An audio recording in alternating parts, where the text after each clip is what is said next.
चालाक गीदड़ का अंजाम। एक दिन एक चालाक गीदड़ जंगल में खाने की तलाश में इधर उधर घूम रहा था। इसने 3 दिन से कुछ नहीं खाया था और भूख से बहुत परेशान था। उसे मालूम था कि अगर ऐसा ही रहा तो एक दिन वो मर जाएगा। इसलिए उसने बैठकर कोई तरकीब सोचनी शुरू की ताकि खाने का इंतजाम किया जा सके। इसे मालूम था कि जंगल के किनारे एक किसान जिसका नाम जावेद था का गन्ने का खेत है। जावेद का खेत खूब हरा भरा हो चुका था और वो जल्दी ही इसे काटने का इरादा कर रहा था। इसने खेत के गिर्द एक बाड़ लगा रखी थी ताकि जंगली जानवर खेत में ना घुस सके और गन्ने को नुकसान ना पहुंचे। जावेद ने एक छोटा सा दरख्ती घर भी बनाया था ताकि रात के वक्त वो खेत की निगरानी कर सके। एक रात जब जावेद अपने दरख्ती घर में बैठा था तो चालाक गीदड़ इसके पास आया। गीदड़ ने कहा, मोहतरम जावेद साहब, आपके खेत पर एक बड़ा हाथी हमला करने वाला है। जंगल में खुराक की कमी है, इसलिए वो हाथी जो यहाँ रहता है आपके खेत को बर्बाद करने का मंसूबा बना रखा है। आप अपने हथियार तैयार रखें। जावेद ये सुनकर फिक्रमंद हो गया।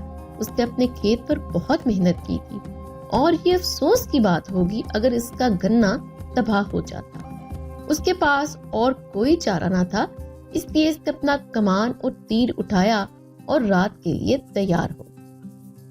जावेद से मिलने के बाद गीदड़ हाथी के पास गया जो तालाब के करीब चर रहा था। गीदड़ ने हाथी से कहा, मोहतरम हाथी साहब, लगता है आपको अपनी खुराक के लिए काफी पौधे नहीं मिल रहे।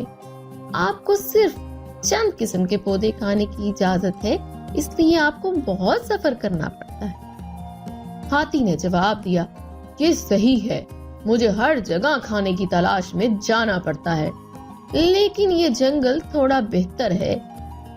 गीदड़ ने कहा, मेरे पास आपके लिए खुशखबरी है। एक जगह है जहां आप 1 हफ्ते तक दिल भर के खा सकते हैं। हाथी ने दिलचस्पी से कहा, ये बहुत अच्छा है, बराए मेहरबानी मुझे इसके बारे में बताएं।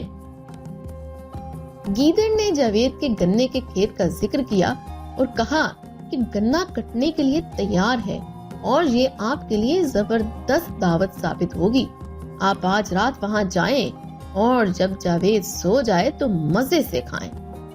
फिर गीदड़ इस बड़े दरख्त के पास गया जहां एक सांप रहता। गीदड़ ने सांप को बताया, मोहतरम सांप साहब, आप बड़ी मुश्किल में हैं। जावेद आज रात आपको मारने का इरादा रखता है। आपको चाहिए इससे पहले कि वो कुछ करे, इसे डस ले। रात के वक्त हाथी खेत में आया। जावेद ने इसे देखकर तीर चला दिए और हाथी मर गया। जावेद नीचे आया तो सांप ने उसे डस दिया और जावेद भी मर गया। गीदड़ ने सोचा कि इसका मंसूबा कामयाब रहा, लेकिन कमान की तार गीदड़ के गले में फंस गई और वो भी मर गया। इस कहानी से हमें सबक मिलता है कि बुरे इरादे अपने करने वाले को ही नुकसान पहुंचाते हैं। मजीद ऐसी दिलचस्प और मजेदार कहानियाँ सुनने के लिए अभी हमारे चैनल को सब्सक्राइब कीजिए। तब तक के लिए अल्लाह हाफिज।